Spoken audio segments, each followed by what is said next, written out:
welcome to Marketing Creative Design Studio. Today we are going to carry on with the marketing questions and conversations with Sas from Business Medics. Hope everyone still remembers Sas. So do you want to give a quick introduction again? So Sas Soubhi from, sure. Sorry, Sas Soubhi, Business Medics. We provide outsourced marketing direct services for SMEs and small businesses, either through strategic marketing, offering a strategic marketing type of approach, or through digital marketing. We tend to work mainly with clients in the medical sector. Yeah, thanks. So first of all, could we talk about digital marketing? And I would like you to introduce some of your core digital marketing services. For instance, could we talk about SEO, Google Analytics, and Google Ads today? Sure. Over to you. Well, I have a specialist individual who works with me, who provides the digital marketing services. But the way we like to sell it is a slightly different approach to what you would normally see with regards to digital marketing with a lot of agencies. Because what we try to do is we'll always start off as a first step as taking a business owner's website and doing a marketing audit on that website. A website audit, I should say, not a marketing audit, a website audit. This will give you a score in terms of how it's performing online. And that then determines really the type of areas that perhaps may need some sort of attention. And this could be anything from the speed with which the website is loading. It could be some of the content. It could be how the images are optimized. It's a myriad of different possibilities. And that is our first port of call. And we don't do anything else. We don't really engage in any type of business with clients until we have overcome that first step, because it's only then that we feel we can offer a realistic assessment of SEO program or any other program that this particular client wants to do. So what we would then do is say over a period of time, and it all depends on budget. We obviously are mindful that people can't spend an enormous amount of time.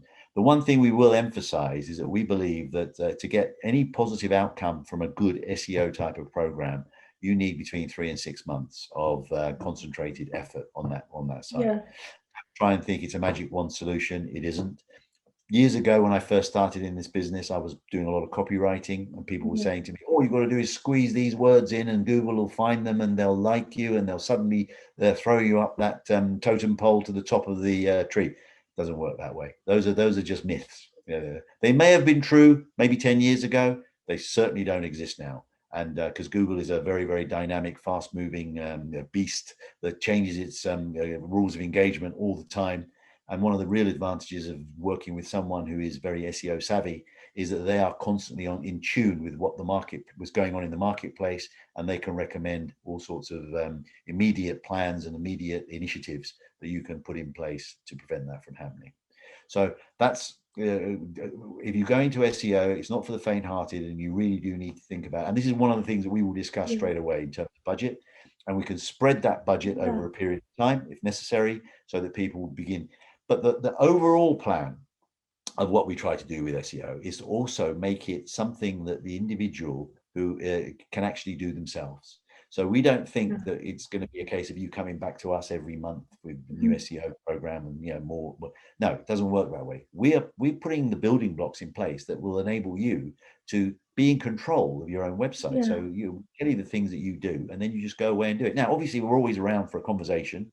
We're always there to help. We're not going to just sort of throw you out into the sea without a lifeline. But the reality is, we don't feel that it's absolutely necessary for people to keep coming back to digital marketing companies, more and more work and spending more and more money.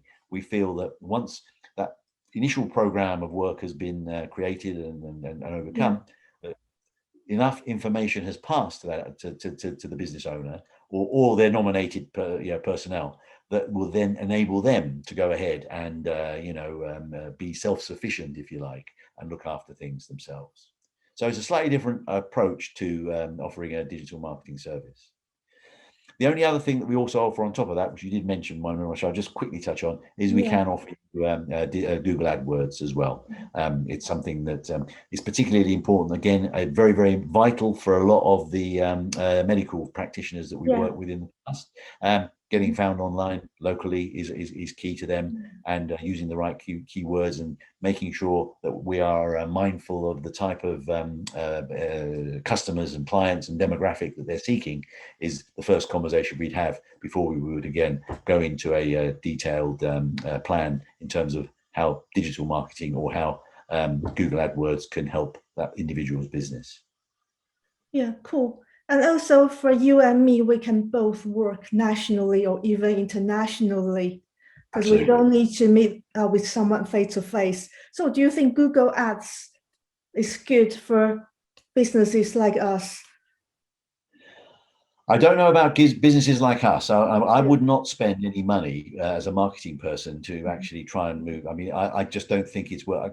I think it's really a question of the sort of service. If you're offering a very generalist service, if you're offering a niche, a very precise niche service, it's definitely worth it. But I think, but I mean, you're a designer, you're offering branding and this, that, and the other. I mean, it's not, if you were to try and actually become you spend money on a Google AdWords campaign, you'll find that's quite an expensive thing to get into, because but if you said you were a branding person that was specializing in, I don't know, for example, interior designers, I'm just guessing now, but a specific area, and you have developed a reputation and you have created a niche for yourself in that area, then it's definitely worth doing. And you'll probably find that when you actually look at those keywords, that the value is a lot less to actually pitch for that sort of issue in the auction than it would be for graphic designer, generic graphic designer. So that would be the only reason. I mean, even if you looked at marketing for dentists, that's an enormously expensive auction package. So Google AdWords won't necessarily deliver, and you could just end up spending a lot of money and getting nothing out of it. Yeah, really. I agree. So, I've done the research. That's why I haven't spent any money on Google Ads yet. I think that's very, unless you, if you were the charity branding person, and you become, then it might be worth it. You see, I mean, I wouldn't say, but you'd have needed to have actually developed a really good backlog of work in that area, and it's very prominent on your website and your blogs and all the content to get to that status. Then it's definitely worth it. But if you're a generalist, like both of us are, really, I don't think you're in a situation where you could necessarily use it that way. But if you're a dentist and you want to sell Invisalign, teeth straightening, teeth whitening, or those types, and the wedding season's upon us, and there's a lot of mileage to be made. People want to look great for wedding photos and stuff. Maybe worth a month. Maybe worth 2 or 3 months concerted effort. You set your budget, and then you might find that people are coming to you for that sort of thing. So it's worth it then. Okay, thanks. Very useful. And also, because I also met quite a few other marketeers, they claim that if you use their digital marketing services, you can see the immediate result or return on investment within a very short period of time. For instance, they probably tell their clients or prospects that their digital marketing services can generate an extra £5,000 within a month, or they say that they can double your turnover within 6 months. So is digital marketing really that magic? What are your thoughts? In a word, no. And I think I've sort of answered this question previously, really, and saying that I think the only way you get any type of traction from a good digital marketing type of campaign is if you give it 3 to 6 months. There is no magic wand. As I said earlier, excuse me, maybe 10, 15 years ago, there was a different approach, but things have changed quite dramatically. Google calls the shots. Let's not kid ourselves. And now, even one of the most amazing things that's happening on Google is you're seeing more and more of a proliferation of ad on every search that you look at. That obviously means that someone's paying for that particular ad. Now, back in the day, most people would ignore those because they think, oh, someone's paid for that ad. Well, now you may have to page down to, 1 or 2 page clicks down before you actually see the first organic search. So how on earth are you in a position to then say that just by spending the money, you're going to be able to immediately get a benefit to your business because you're doing digital marketing? If someone offers you, it's the old thing. If someone's offering you something that's too good to be true, the chances are it's not likely to really be something of substance, so be very careful is what I'd say. Always have a conversation with someone about digital marketing before you embark on it. Don't be fooled by people who are just after the glory. Yeah, I agree, because quite a few prospects, they asked if my creative services can give them immediate result or can help them to double the turnover within 6 months. But I always told them that it's impossible, because if you want to increase your revenue, you've got to work hard, and it takes time. And there's a combination of different factors. That's what you're saying. It's very interesting. You're in an even more complicated industry, really, because you're talking about the brand identity and the brand, and a lot of that brand has got to reflect the individual that owns that brand and the equity that person's in that brand. So in many ways, for them to come to you and say, how is a brand going to affect my turnover? Well, the answer is, it isn't straight away. It's not that measurable. But what it does, if you get all the other ducks in a row, then it becomes very, very important. If you do it in isolation and you think that just by doing that, but you've got to look at your content, you've got to look at your website, you've got to look at all the other customers, how you sell to customers, and that's just one subset of the whole. It comes back to that whole umbrella thing of marketing that we talked about, so for them to even challenge you with that is a bit daft. And you know what I would do, Mona, if people come at it from that angle and they feel that a brand has got to have some sort of immediate payback, I say, thank you very much. I don't know if I want your business, because those aren't the sort of people that I would like to work with personally. Same here. And that's me being a wise old owl after 30, 40 years in the industry, because I really don't see the benefit of what you can really bring to those people, because they're the sort of mentality that they want something quick, they want something, and they're putting you under pressure, and then they're going to hold you accountable for it, which is not really how this works. The whole thing works in its entirety, not in isolation. So I'm very passionate about that, and I would steer people away from those types of clients. I agree. And also, could you talk about one of your most challenging projects, and how did you overcome all the obstacles and help the client? Okay, well, that's an interesting one. It's not a client I work with anymore, but about 5, 6 years ago, I was the marketing director for a building company who were based in near Wembley in London. And I knew them through networking, basically. They were a small business. They were very small. Two brothers basically started up a business, and they had plans to grow. And I lost touch with them for about, this is going back 10 years. So I lost touch with them for about 4 or 5 years and realized they had grown, and they came on board and they wanted me to help them with their marketing and so on. So I put a whole range of different things in place that we were starting to do. We were doing mail shots to, we were getting, whenever people apply for a renovation in their house, they have to apply for planning permission with regards to the local council. So we were getting these lists of people who were actually applying for, and normally people look for 3 builders when they're looking for done. So we needed to make sure we were getting these letters out there. So we put a really interesting process in there, and things started working. We went from a sort of 400,000 turnover to 2 million in the space of 2 years. And then they went meteoric after that. And this was an opportunity with a developer who we found through networking, who wanted to take a piece of land near Heathrow and build it into a series of flats. And that was a £14.5 million project.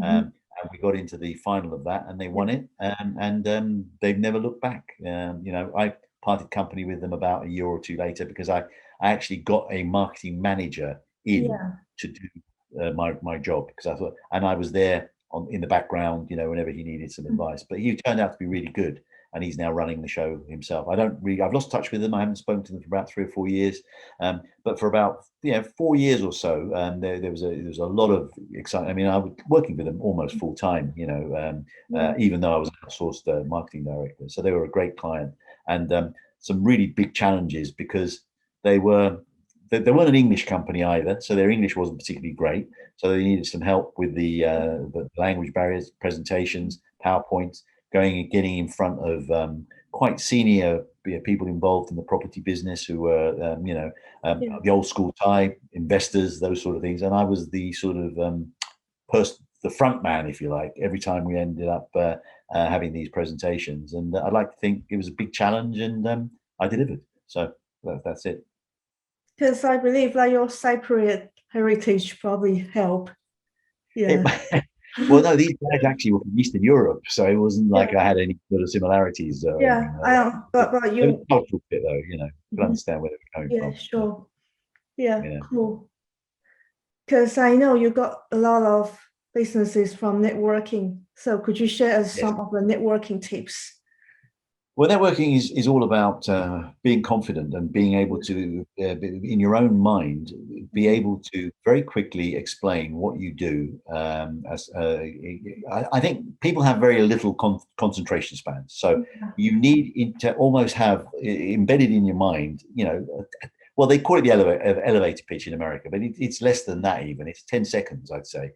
Just make sure that every time you go to a networking meeting, this is by the way, this is before the formalities start. Because obviously you go along and you do your 60-second presentation and blah, blah, blah. But in an open plan environment, and we're going back to that now face-to-face post-pandemic, more and more, if you meet people for the first time, you've got to be in a position to be able to articulate what you do very, very quickly. And the quicker you can do that, the quicker you can actually embed in them that you're someone who's worth a conversation. Someone who has got something different to offer, someone who is personable, likable, and the sort of person that we could perhaps follow up one-to-one, and from that get to know them a little bit better, and from that at least be in a position where they could consider us for some type of business.